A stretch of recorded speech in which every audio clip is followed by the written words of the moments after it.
Hey everybody, welcome to Galactic Wisdom. It's good to see you all again. Thank you very much for being here. I'm covering reality today, and we're going to start with the afterlife. What happens when we die?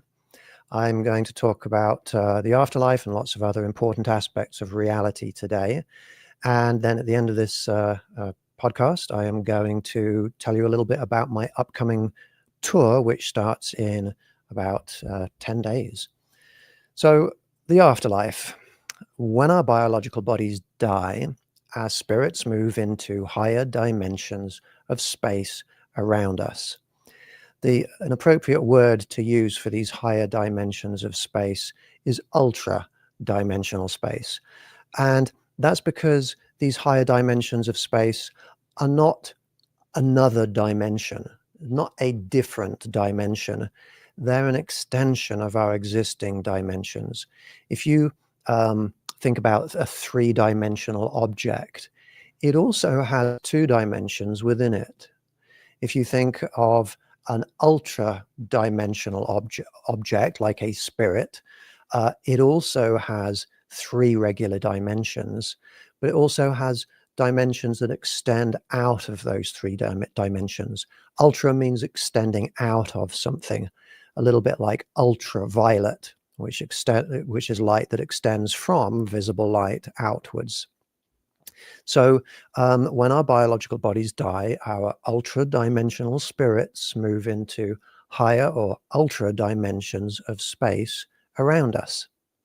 The spirits of deceased friends and family members, they know when it's time for us to pass away, for our spirits to move into the spirit realm, because those spirits are able to see into the future. The travel of information and consciousnesses through time is very real. That's how people can have premonitions and premonitory dreams. We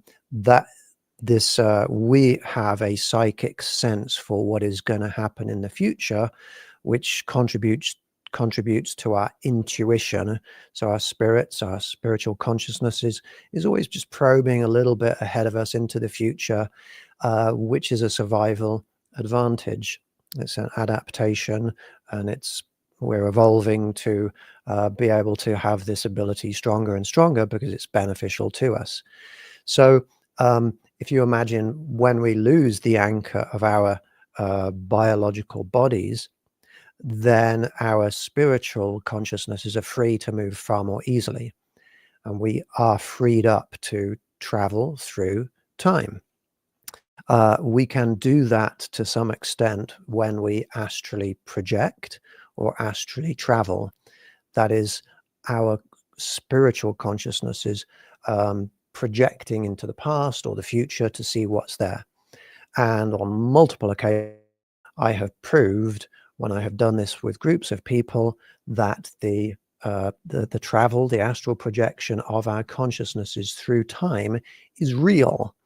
Because when we go to the past, we can see things going on that we can then go back and check and confirm, did those things happen? We can look at things from different angles, from above, from the other side. We can move underground and see what's there when we astrally project, essentially remote viewing. And so we can prove that the past is real. Well, we know the past is real. We can prove that we can really see into the past. Proving that you can move into the future is a little trickier because that hasn't happened for us yet at our location in temporal time. But we can do the same thing looking into the future as when we look into the past, and we have the same kind of experiences. We perceive the same things. We can communicate with the same beings. And so there's no reason to think that that isn't true also. And we actually have beings from the future that we work with, me and people in my coalition of light that we work with. So we know that's true also. So our family members who have passed away, being spirits, they are able to travel into the future and see when it is we're going to die. Now, there are occasions when spirits can intervene, where if you're just about to have a car crash, then a spirit can come down and maybe try and nudge you away from that car crash. Sometimes people experience that, but that doesn't typically happen. Most people don't get spirits saying, hey, you're just about to die, you need to do this instead. That goes against spirit realm rules. But the spirit, your spirit family can be there and will be there waiting for you when you pass away, to welcome you into the spirit realm. It's a little bit like a birth, okay, where, or at least after birth party, or gathering, where you are greeted into a new world by loving people, hopefully, and then you embark on a new life. So when we go into the spirit realm and we're greeted by these people, we feel an intensity of love that is very unusual. And a lot of people have near-death experiences where they come close to death or they actually die, and then they experience a few things. Sometimes they experience a tunnel that they're moving through. That's not a literal tunnel. That is a narrowing of our three-dimensional perceptions into the center of our vision, enabling extra-dimensional perceptions to come in around the outside. That's what the transition tunnel is. But then people are often greeted with light and with love and great intensity of welcome. And this is important because when people die, often they're moving from quite a traumatic experience, and a lot of people don't know what's going to happen when they die. So to be welcomed into a very loving environment is very important and special and meaningful. But when people have near-death experiences, they die, but then they're brought back to life, or they come back to life. It wasn't a permanent death. Then they talk about experiencing these things, the transition tunnel, an intense feeling of love. Then what happens? Well, imagine it's a new life. You have new perceptions. You have ultra-dimensional perceptions around you. You're essentially a baby or a toddler in a new place. You don't know anything about this new place. You're taken by your family or friends, whichever community is greeting you. They take you to your new home in the spirit realm. And that new home, we've moved on from the very basic concepts of heaven and hell. We don't get a separation like that. There's not a separation of heaven and hell. There is, the spirit realm is all around us, and there are communities all around us. And, there's different degrees of good spirits and bad spirits. That much is certain, because we can interact with those spirits through mediums and through paranormal investigations. So we know that there's not like a whitewashing of no everybody becomes supremely good or everybody just stays evil. So you go off into your different respective places in the spirit realm. It could be a family-based environment, or it could be a culturally based environment, or it could be a religious-based environment that you're taken into, and that is determined by the spirits that know you, and what would be best for you. And then you become new members of their spiritual families, and they initiate for you a new spiritual education and acclimation. This is important wherever you go. You go to a new country, you don't know what's going on, you have to learn stuff. Well, that's what happens when you get to the spirit realm. You're going to have to learn stuff. You don't like instantly know everything. That's not how it works. So people's personalities remain intact when they die. I'm sure if you were given a choice, would you like your personality to remain intact when you die? or not, then, well, most people, that's interesting. I've just been joined by some kind of advanced non-human being here. They just arrived right next to me. Welcome. Thank you for being here. If you were to have the choice, are you going to stay the same character, same person, or not? Most people would want to stay the same. But of course, that means that all the things we like doing that maybe are not perfectly pure and wonderful, they stay with us. You know, we have the same feelings, instincts, emotions, personalities. It would be a bit impositional if somehow they could whitewash that away from you. That doesn't seem like a very moral thing to me, but that's not what happens anyway. So when you go to the spirit realm, yes, we're greeted by all this love and beauty and wonder, but that's like the love of parents protecting their children and taking their children into their new environment. The spirit realm does contain darknesses. It does contain good people and bad people. It contains, sadly, it contains politics and belief systems, which are different. It contains conflicts. Now, I'm telling you what I know to be true based on experience and conversations with spirits and mediums. So I'm telling you this stuff from a perspective of evidence forming proof. I'm obviously not telling you from a perspective of religion, because religions are different from what I'm describing. But if we want to know what's real, then we have to look at reality and see how it is in order to determine what's real.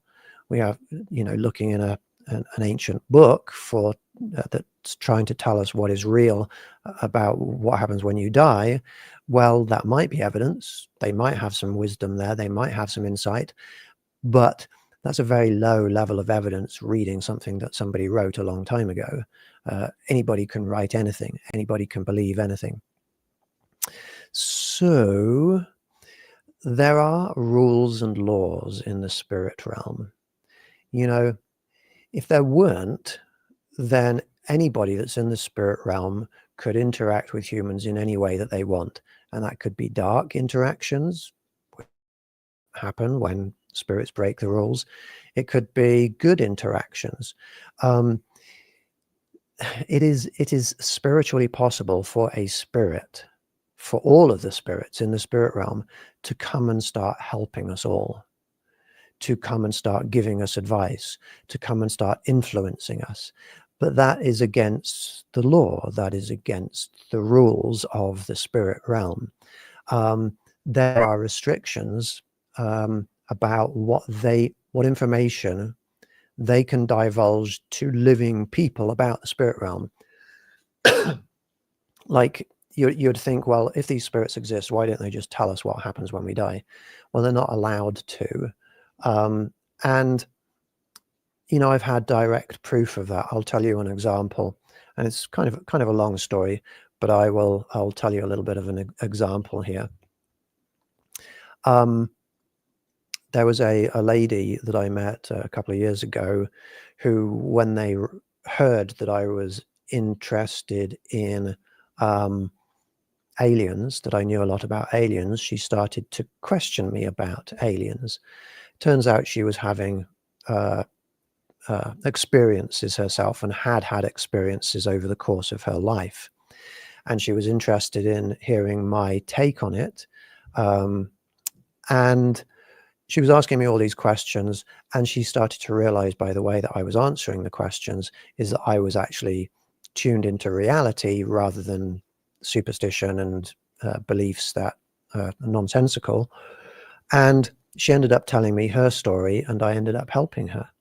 And her story is that when she was young, she had something like a growth on part of her body, and it was growing a little bit bigger, and they went to the doctor, and the doctor says, well, whatever it is, it's small, it seems to be inert, we don't need to do anything about that right now. But then when she was significantly older, I forget the exact age, but probably about 18, this growth, it started to get bigger and bigger and bigger and expand. And she had experiences with aliens, so she at least had the idea that it could be alien related. But anyway, it started to get uncomfortable, and so they went to the doctor, and the doctor decided that the surgeon decided that she didn't need to be sedated, and she couldn't because of some drugs she was on. But they cut open that growth. It was close to the surface of the skin, so it was above muscle, below skin. It wasn't like an organ. And they cut it open, and out came the contents, and out came the contents that were over 20 little tiny undeveloped fetuses. And it was very bizarre because it was on an area of the body that, above muscle, that had nothing to do with, reproductive areas. And everybody was startled. The mother was there at the same time, and the surgeon was startled. And so they sent these little fetuses off to labs to get tested. Unfortunately, these samples got lost upon the way, and the results never made it back to them because the samples went missing. Anyway, later in life, when she met me, she wanted to know what was going on, and there was still something underneath the skin in that location, and to feel it, it felt like a metallic disc. To feel it through the skin, it felt like a metallic disc, so it wasn't the same as what had happened previously. Anyway, I asked if she would be open to trying to communicate with the beings that may have put that there. And so that's what we did. I held a little meditation with a couple of medium friends, and we tried to connect with the alien beings. Hey, you can come in and walk around. It's okay. That's okay.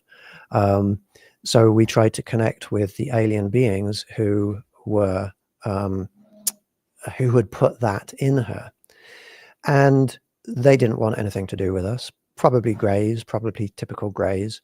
But what was interesting is when we were trying to communicate with those beings, a human spirit came through. A human spirit, and it was the human spirit of this this woman's grandfather. And as soon as the grandfather came through, we started to be able to communicate with the grandfather, and we started to discover some interesting things about the grandfather at that point. Now, this was not like in the middle of a meditation where we can't communicate with each other. This was a conscious, open discussion going on, and conversation with the mediums, with the woman, with me, with the spirit of her grandfather. And the grandfather, and this is something the woman actually knew already, but the grandfather had worked in the US military. And I didn't know at this time, but the woman did, that the grandfather had worked for a time at Area 51.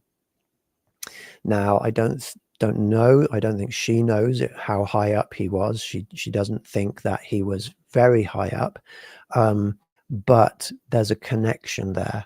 And the grandfather was quite upset that because of his connections with the military there, his granddaughter had been chosen by these greys, or maybe even in some kind of a coordinated agreement with humans and greys, but she had been chosen to be a subject of whatever it is they were doing, which is basically reproduction experiments and procedures.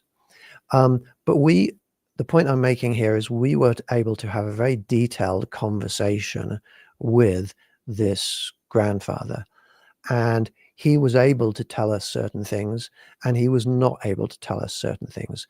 And these mediums that I was working with, because there were two of them, because they were hearing the same answers, there was confirmation of everything. And the woman was also able to confirm the details that they were getting from the grandfather. And he one expression, I'm probably paraphrasing, but one expression he used was, "You're asking the wrong questions." In other words, he wasn't allowed to answer certain questions, but if we asked the questions differently, then he was allowed to answer those questions. And so we did gain some interesting insight about the spirit realm, about aliens, through this one person, and this is one of many that I've communicated with. And the things that I'm telling you are correct. They are true according to the spirits that I've communicated with.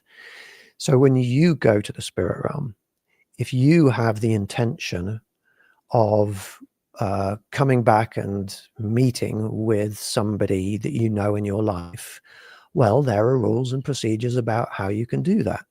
You can go to your own funeral. You can be at your own funeral.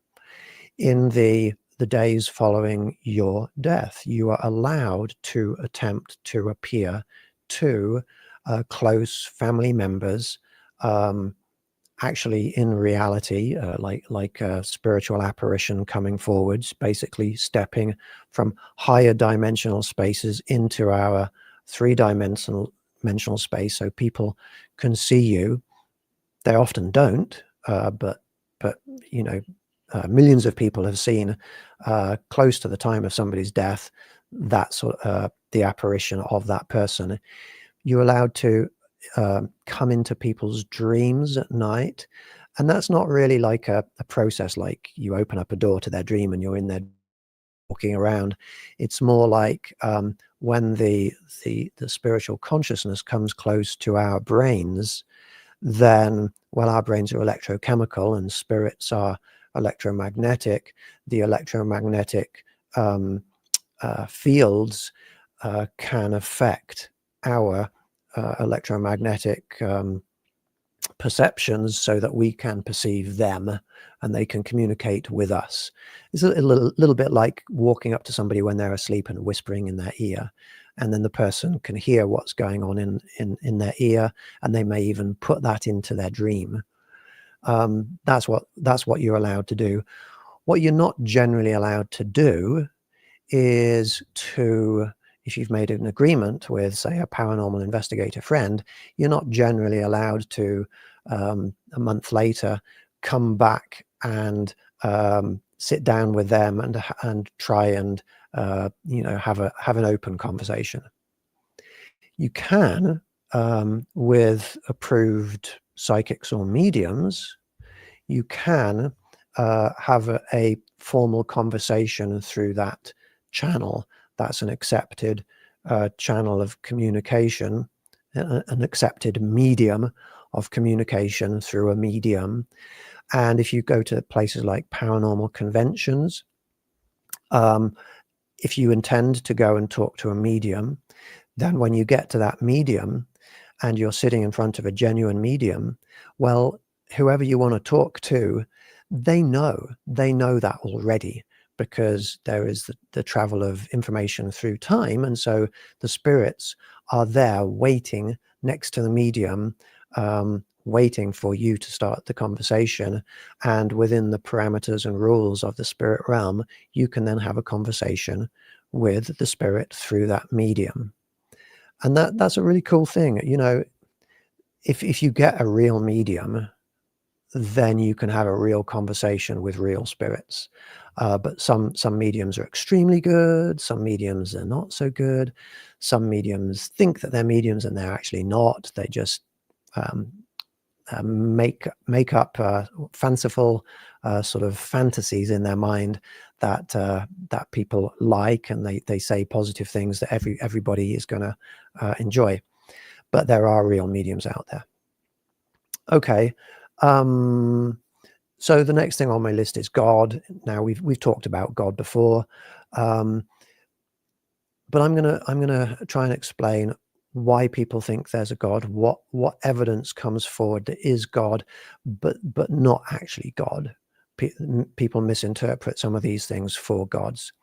Now, in the spirit realm, there are a lot of very good, very kind human spirits, and they like to help living people in a few different ways.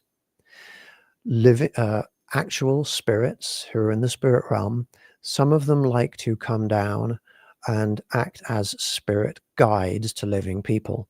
Maybe some of the people listening to this podcast have spirit guides of people who used to live in the physical realm. Sometimes those spirit guides are mistaken for being God, nudging them, giving them advice, giving them information. Sometimes they're mistaken for angels, but these are spirits of deceased people who are coming in to help living people. And sometimes they get misidentified. Often they get misidentified, but if you're a good spirit, that doesn't really matter to you. What matters is that you're helping people. Some of these people nudge, as I've already said earlier on, they nudge living humans away from dangerous situations. Sometimes these spirits give messages or signs to living people. So sometimes people will see, like, let's see. I was going to name somebody famous that you would absolutely know about, and a sign that they told me about, but I think that conversation was in confidence, so I'm not going to reveal that actually. But let me give you a general example. Somebody I know who is quite famous in this field. They told me about their wife who had passed away, and that they had a special connection to butterflies, and that every once in a while they would somehow connect a butterfly to the spirit, would connect a butterfly to the living husband. And this could be coincidence, it could be synchronicity. It's the butterfly itself is a real butterfly. It's not going to be like a spiritually transmuted spirit into a butterfly, but spirits do have manifestation abilities, which means that they can, if there's a butterfly in the area, they can sort of, blow a little bit of wind so the butterfly moves towards this person, or they can maybe go into the mind of the butterfly and maybe suggest to the butterfly, you can go in that direction, not with language, but with sort of idea. But what actually happened is every once in a while, this man would see a butterfly, and he would feel that it was his wife communicating with him. Spirits can do that sort of thing to some extent. Also, coincidentally, butterflies, or just randomly butterflies, people see butterflies in their lives. So, it doesn't have to always be a spirit, but that's one example of what what spirits in the spirit realm can do. Sometimes the spirits of humans that are in the spirit realm answer the prayers of living people. Let's say you're praying to God, please God, help me to whatever it is. Could be help my child to pass an exam. Maybe that's not the kind of thing that spirits often get involved with, but okay, help my child to survive this illness. How about that? If there is a human spirit in the spirit realm who hears, maybe it's like a grandfather hears their granddaughter praying, please God, help my child to survive this illness. Well, if that grandfather has the ability to go in there and help out his great grandchild, why wouldn't he? Of course he's going to do that. He cares about his granddaughter. He cares about his great grandchild. He's going to go in there and help that child if he can. And spirits are allowed to do that, especially if somebody has reached out to them in prayer, or reached out to anybody in prayer. So the fact that you're praying to God and a human spirit answers, that doesn't that happens. That can happen. We can understand that that is something that might well happen. It doesn't mean that God is real, but a lot of people would interpret that as being that God is real. And the spirit that does the helping, they might actually be a religious spirit who also believes in God. And so they may feel like they're doing it in the name of God. But none of that means that God is actually real. That's something that, well, I talked a lot about last time. Let's see. And I've already said healing is something that these spirits can give to us. So many things that people interpret or make a deduction, make a guess, and make an assumption that, oh, that's an act of God. Many of those things are not actually acts of God, they're acts of spirits. I will let you know that I was raised as a child to believe completely in God, and so I did. Because I wanted to be able to prove to others that God was real, I actively spent the first half of my life looking for evidence of the reality of God. Because I wanted to go and be able to say to people, I'm a space scientist, I'm a paranormal investigator, and I found evidence of God. Hey, you should listen to me. But even though I found plenty of very strong and tangible evidence and even proof for aliens, Bigfoot, ghosts, spirits, healing, premonitions, life after death, and a wide variety of other paranormal phenomenon, I never encountered any tangible evidence of any kind of God. Instead, I found numerous airtight proofs that God didn't create us, or the earth, or the sun, or anything else that I could establish. And I say that as a scientist who understands how the earth was formed, how the universe came into being. I understand evolution. I say all these things as a scientist, that I found only proofs that God didn't do things that people said, well, God did that. And I realized that the most important claim about a God, that the God that I was taught about, that I believed in when I was younger, the most important claim about God, that he was a supremely moral being, was obviously not true if he were to exist. All I need to do is look at the news for 5 minutes and see all of the horrific levels of pain and suffering and death all around the world to see that if there really were a God, then he or she or it or they clearly would have to be infinitely less empathic than me, caring, less loving than me, less moral than I am. Because when I see people suffering, I help them. I try to help them. And I'm not a God. I don't have godlike abilities, but if I had them, I would use them. And yet, if there were a God who is a moral God, then when the God were to see the same suffering that I see, I know that if there were a God who was a moral God, he would do something about it, be okay with that.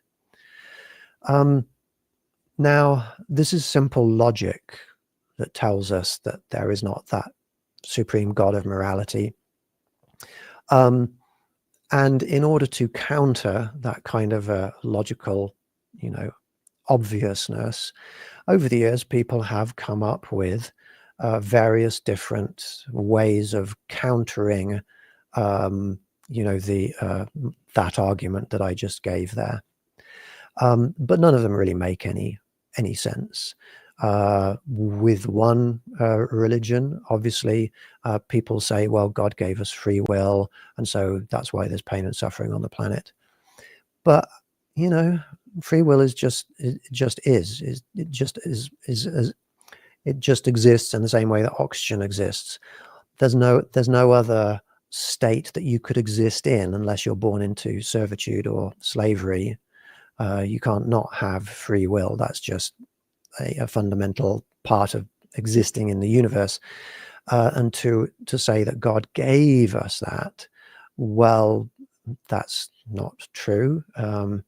It just, at least there's no proof of it that anybody has ever been able to give to me. Now, you can believe that he gave us free will, but belief is not the same thing as knowledge. People do suggest in Christianity, which was, or at least Judaism and Christianity, in Genesis, that original sins came from a serpent in the Garden of Eden, and then Eve got involved, and then Adam got involved. But as intelligent modern human beings, we should be able to look at those things and understand those are just stories. There wasn't really a snake or an Adam or an Eve who was responsible for humans on the planet today causing all the pain and suffering. Okay, we can't. If there were a God who's saying, well, it's all the serpent's faults and there's nothing I can do about that now, that just doesn't work.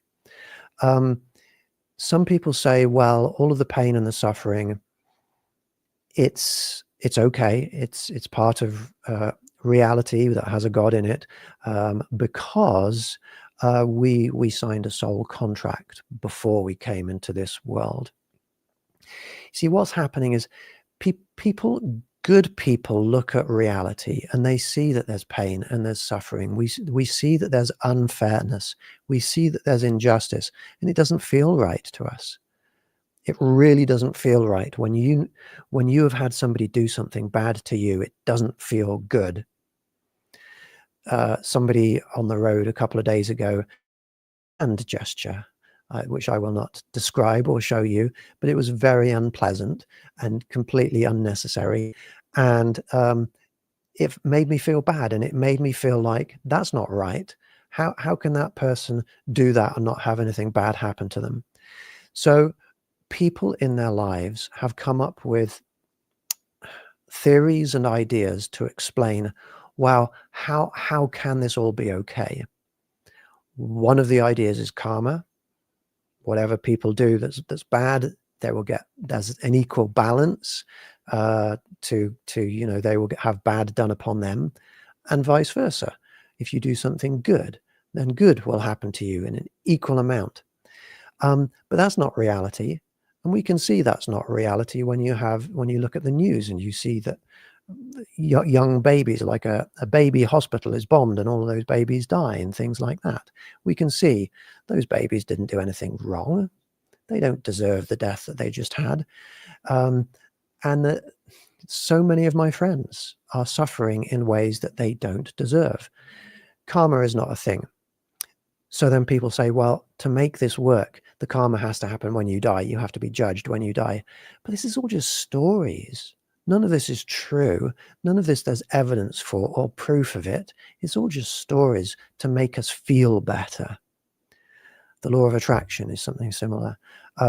This word that we use called justice, which is, somebody does something bad to you. We have to balance the scales. Literally, we have to balance the scales of doing bad by doing bad to them in an equal amount that they did to us. That's an eye for an eye. That's a tooth for a tooth. This is revenge. Justice and revenge are inseparable. The moral and ascended thing to do with somebody that's doing bad things is to move away from them, get away from them, and not harm them in any way. Just move away from them to the extent that's possible. Now, if they are imminently causing direct pain to somebody, like they're just about to hit somebody, intervening in that situation, that's okay. That's preventing pain and violence that is absolutely going to happen. But people this world is so messed up with people who are hurting others before the others hurt them preemptively, and hurting others that they've judged via indirect logical processes or rational processes, reasonable processes to be guilty when actually they're not. The world is very messed up. Anyway, I'm starting to ramble, so I'm going to get back to what I was saying before. Soul contracts. Before we die, we signed a contract that we're going to have this pain and this injury and this illness, and we're going to die horribly at this point in time. What a warped idea. What a warped idea that we are confronted with I don't know how it works, like a list of these are all the bad things that are going to happen to you. Sign off on it. If you sign, that's appalling. It's a very immoral system. Why would we have to experience those bad things in our lives? And, you know, I'm asking a rhetorical question. I'm sure people would be able to answer this question too. But it's all it's nonsense. It's all nonsense. People are coming up with theories to make themselves feel better. And that's one of the biggest problems in the whole of the paranormal and spiritual and alien realm, is that in fact throughout life, people form an opinion, a belief system about reality that makes them feel comforted, that makes them feel like this world is better than it really is. But it's deluding yourself. It's not a process of objectively, rationally looking at what is in reality and then forming an accurate determination on what is real. Soul contracts? No, not true. Okay. Let's see. It has been estimated that over 18,000 different gods and deities have been worshipped by humans over the course of human history. And all of them were created by humans. When we look back at those past gods, it's easy for people today to look at all those 18,000 gods and think, well, you know, Woden and Thor and all these different gods that are out there, they were all created by humans, right? But then there's this thing, this sort of what is it called, like a mental dissonance, a cognitive dissonance, where people will look at all of the other 17,999 gods that humans have created and say, well, those are all clearly wrong, but mine is right. No, that's not how it works. We're the same species as all of those people in the past who created all of those different gods. And they're different types of gods that are contradictory to each other. They can't all be right. In fact, if you really want to know what is true, then you have to let go of the idea of belief altogether. You have to give up believing in things, because believing in things is taking a leap of faith, is accepting something as being true without proof. And if you accept something as being true without proof, it's an intellectual mistake. And we can look at those 7,999 intellectual mistakes of other people in the past and understand that those are intellectual mistakes, but for some reason we can't do it with our own belief systems, even when it's obvious that the only reason why we believe what we currently believe is because we were born into a society that believes that. You know, so I've probably said enough about that subject now. Let's now move on to consciousness and consciousnesses. I think I'm going to take a sip of hot chocolate before I continue.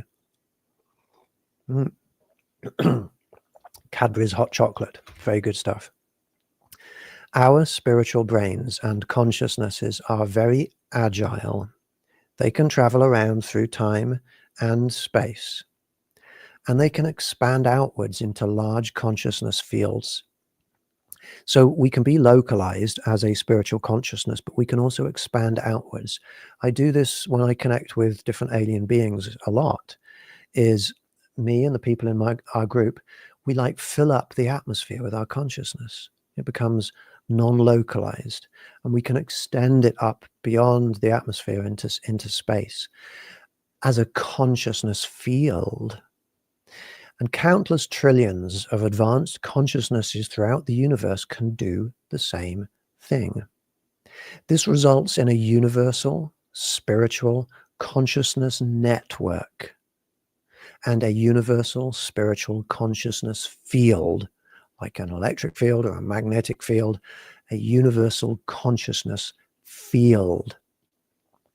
We can connect with that consciousness network. We can connect with that consciousness field. We can feel it. And when consciousness has come close to us, that field becomes intense and we can feel it strongly. And I can feel it around me, like the being that popped in about 30 minutes ago to come and show support for what I'm doing. We can connect with it. We can feel with it. We can feel it. But it isn't one consciousness. This is a common misconception. It's fashionable now to say we are all one. No, we're not. I'm one and you're one. That makes two. And there's billions and trillions of others. We're not one. That's incorrect mathematics. Okay. If we were all part of one consciousness, then we would all be conscious of the thoughts, the feelings, the experiences, the relationships, etc., of all of the people and all of the animals on this planet, of all of the spirits in the spirit realm, and of all of the alien life forms throughout the entire universe. But we're not. We're not conscious of what I'm not conscious of what you're thinking right now. You're not conscious of what I'll be thinking when I end this podcast. You might be able to guess, but we're not conscious of what everybody else is conscious of. We are not one consciousness. It's like 2 + 2 = 4, which means that 2 + 2 is not equal to 23.5. We're not one consciousness. Okay, think about the words we're using. There isn't a single one universal consciousness, but we can connect with a universal consciousness network. The difference between a universal consciousness network and a universal consciousness is a bit like the difference between there being just one computer on this planet, that's like a universal consciousness, and there being an international network or internet of billions of computers on our planet. There is not just one big computer on this planet. There's lots of them all over this planet that can connect with each other over the internet, the international network. And that's what the universal consciousness network is like. There are lots of consciousnesses all around this universe, and they can connect with each other. And a lot of them do. And we're just starting as the human species. We're just starting to get better at connecting with that consciousness network. I teach people how to do it. That's something I do 4 or 5 times a week. And through that consciousness network, we can communicate with a lot of different beings, and we can reach them instantaneously, and we can astrally project anywhere in the universe to any one of them. It's pretty cool. There is, what have I got written down here? So in a similar way to what I've just described, there is not just one consciousness in the universe. There is an international network of consciousnesses. Okay, I just repeated myself. Let's see. There's a lot more to talk about, but I want to talk a little bit about the upcoming tour that I am going on, and that you're invited to come to my events if you would like. So this tour here, let's see, I'm going to make it bigger in my screen so I can see it properly.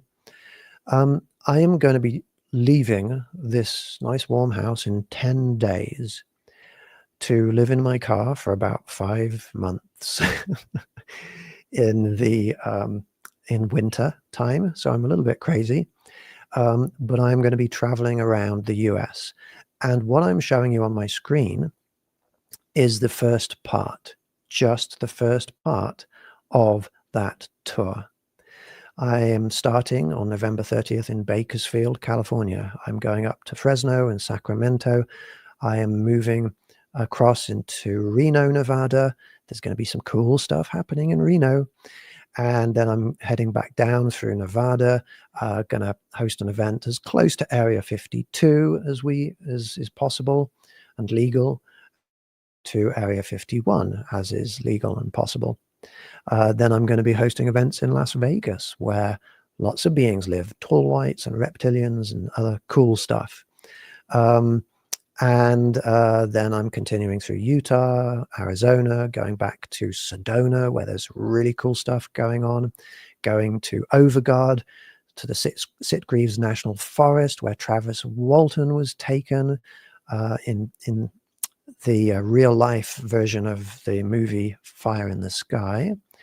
I'm doing New Mexico through to Oklahoma. Oklahoma City is going to be a cool one. Moving up into Kansas. Now, I used to live in Kansas, so I have a lot of connections with human beings and with spirits and with mediums and with aliens in Kansas and Missouri. So that's going to be cool in that area. And I'm going all over the place: Missouri, Indiana, Ohio, Kentucky, going to Hopkinsville, excuse me, Nashville, Memphis, etc., etc. And so there's going to be lots of cool stuff going on there. And I invite you to join me in all of those places. Now, after the schedule that I just showed you, I'm then going to head out to the East Coast. And I've not been, other than New York and one or two other states in that area, New Jersey, I've not been all around the East Coast. So this is going to be my first visit to the East Coast. If you would like to get involved with that, then I invite you to join my Patreon group at the address, the web address that is presently showing on the screen.